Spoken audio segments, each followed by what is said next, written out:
नमस्कार। आज के इस एक्सप्लेनर में हम बात करने वाले हैं एक बेहद ही दिलचस्प और प्रासंगिक विषय पर। हम समझेंगे कि कैसे एक नागरिक का डिजिटल फुटप्रिंट या कहें उसकी ऑनलाइन पहचान हमारी आधुनिक राजनीतिक व्यवस्थाओं को आकार दे रही है और खुद भी उन व्यवस्थाओं द्वारा आकार ले रही है। आज के समय में हर क्लिक, हर लाइक और स्क्रीन पर बिताया गया हर सेकंड एक कहानी कह रहा है। तो चलिए, बिना किसी देरी के इस रोमांचक सफर की शुरुआत करते हैं और देखते हैं कि हमारा ये डिजिटल स्वरूप आखिर कैसे विकसित हुआ है। चलिए सीधे मुद्दे पर आते हैं और एक बहुत ही गहरे सवाल से शुरुआत करते हैं। क्या इंटरनेट के पीछे काम करने वाला ये एल्गोरिदम किसी इंसान की राजनीतिक सोच, उसके झुकाव और उसके व्यवहार को उस इंसान से भी ज्यादा बेहतर तरीके से समझ सकता है? ये कोई विज्ञान कथा नहीं है, बल्कि आज की एक ठोस राजनीतिक हकीकत है।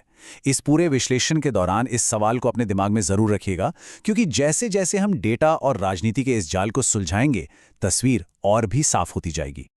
आज के इस विश्लेषण में हम 4 मुख्य पड़ावों से गुजरेंगे। पहला, डिजिटल पहचान का जन्म। दूसरा, एल्गोरिदम का बदलाव। तीसरा, इको चेंबर और पक्षपात। और अंत में, लोकतंत्र का भविष्य। चलिए आगे बढ़ते हैं। पहला भाग, डिजिटल पहचान का जन्म, अनाम से लेकर गैर राजनीतिक तक। आइए समय में थोड़ा पीछे चलते हैं। याद है 90 का वो दशक, जब इंटरनेट पे गुमनाम फोरम हुआ करते थे। किसी की असली पहचान किसी को नहीं पता होती थी। फिर 2000 के शुरुआती दशक में बेसिक प्रोफाइल्स आए। 2000 के अंत तक आते आते क्रोनोलॉजिकल फीड्स दिखने लगी, यानी जो पोस्ट जब हुई वो तभी दिखी। लेकिन सबसे बड़ा गेम चेंजर आया 2010 के दशक में, जब एल्गोरिदम आधारित क्यूरेशन की एंट्री हुई। विडंबना देखिए, जिन तकनीकी टूल्स को पूरी दुनिया को एक साथ जोड़ने के लिए बनाया गया था, उन्होंने अनजाने में ही हमारी राजनीतिक चर्चाओं को अलग अलग हिस्सों में बांटने की नींव रख दी। उस शुरुआती दौर को हम कोरी स्लेट का युग कह सकते हैं। इंटरनेट पर मौजूदगी एकदम साफ स्लेट की तरह थी। किसी के ऑनलाइन व्यवहार का उसकी असली राजनीतिक पहचान से कोई सीधा लेना देना नहीं था। लोग बस जानकारी खोजने या दोस्तों से गपशप करने ऑनलाइन आते थे। कोई मशीन राजनीतिक विचारों का प्रोफाइल नहीं बना रही थी। सच कहें तो उस समय इंटरनेट पर सबसे बड़ी बहस बस इसी बात पर होती थी कि कुत्ते ज्यादा क्यूट हैं या बिल्लियां। लेकिन ये स्लेट हमेशा कोरी तो नहीं रहने वाली थी। और यहीं से शुरुआत होती है हमारे दूसरे भाग की, एल्गोरिदम का बदलाव, जहां डेटा ही पहचान बन गया। अब ये एल्गोरिदमिक पहचान आखिर है क्या? ये कोई ऐसी चीज नहीं है जो हमने खुद चुनी है, बल्कि ये वो डिजिटल छवि है जिसे प्लेटफॉर्म्स ने व्यवहार, प्राथमिकताओं और ऑनलाइन गतिविधियों को ट्रैक करके खुद बनाया है। शुरुआत में इस ट्रैकिंग का मकसद सिर्फ सही विज्ञापन दिखाना था। कंपनियों को जानना था कि किसे कौन से जूते या घड़ियां पसंद हैं।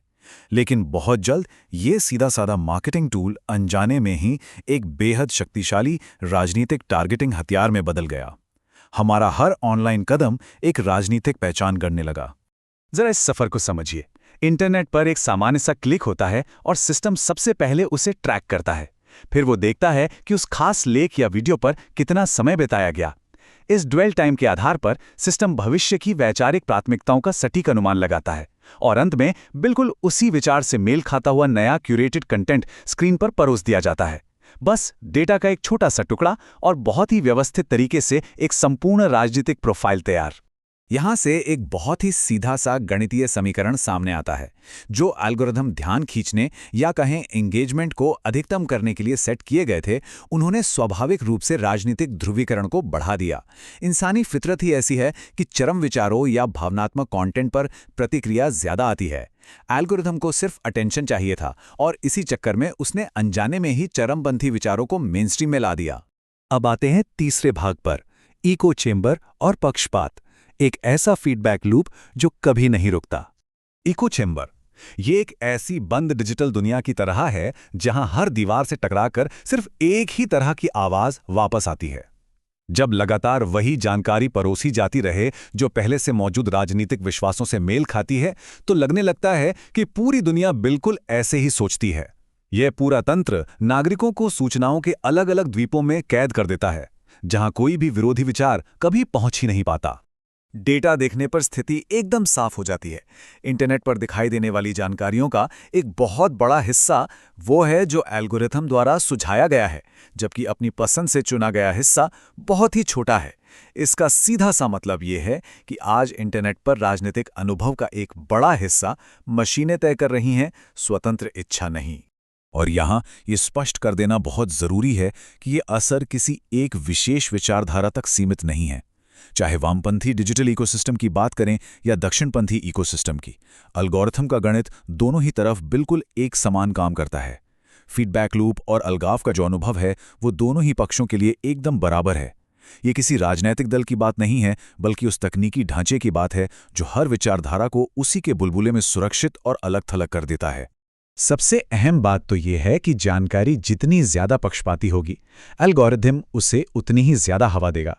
तटस्थ या निष्पक्ष जानकारी का फैलाव सबसे कम होता है।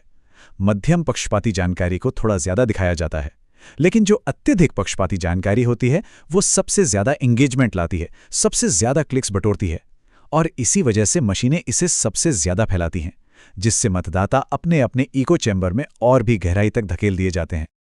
चलिए अब आखिरी भाग की ओर बढ़ते हैं, लोकतंत्र का भविष्य, बदलती नागरिक वास्तविकता। ऑनलाइन और वास्तविक दुनिया का कनेक्शन एकदम सीधा है। एक मामूली सी एक्टिविटी जैसे किसी राजनीतिक पोस्ट को लाइक करना एक डिजिटल प्रभाव पैदा करती है, यानी वो डेटा के रूप में दर्ज हो जाती है। लेकिन असली खेल वास्तविक दुनिया के परिणाम में होता है। आधुनिक राजनीतिक अभियान इसी डेटा का इस्तेमाल करके बेहद लक्षित विज्ञापन बनाते हैं जो सीधे चुनाव के परिणामों को प्रभावित कर सकते हैं। ये ऑनलाइन कदम सिर्फ वर्चुअल नहीं है, ये जमीन पर लोकतंत्र को आकार दे रहे हैं। ये विचार वाकई में रोंगटे खड़े कर देने वाला है। जरा गहराई से सोचिए, हमारे डिजिटल स्वरूप किसी के भी मतदान केंद्र तक पहुंचने से बहुत पहले ही राजनीतिक प्रक्रिया में भाग ले रहे होते हैं। मतदान केंद्र पर जाकर बटन दबाना तो सिर्फ एक अंतिम औपचारिकता भर रह गया है। सच्चाई तो ये है कि ये डिजिटल स्वरूप हफ्तों और महीनों पहले से ही राजनीतिक विज्ञापनों, चर्चाओं और एल्गोरिथम के जरिए इस पूरी लोकतांत्रिक प्रक्रिया का सक्रिय हिस्सा बन चुका होता है। और अंत में ये पूरा एक्सप्लेनर हमें इसे एक बेहद ही गहरे और विचारोत्तेजक प्रश्न के साथ छोड़ जाता है। अगर ऑनलाइन जो कुछ भी देखा, पढ़ा और माना जाता है वो काफी हद तक एक मशीन के गणित द्वारा चुना और आकार दिया गया है, तो फिर चुनाव के दिन वास्तव में वोट कौन डाल रहा है? क्या वो एक स्वतंत्र निर्णय है या फिर ये सालों तक चले एक एल्गोरिदम के प्रभाव का परिणाम है? इस सवाल पर विचार जरूर कीजिएगा। इस विश्लेषण में साथ जुड़ने के लिए बहुत बहुत धन्यवाद।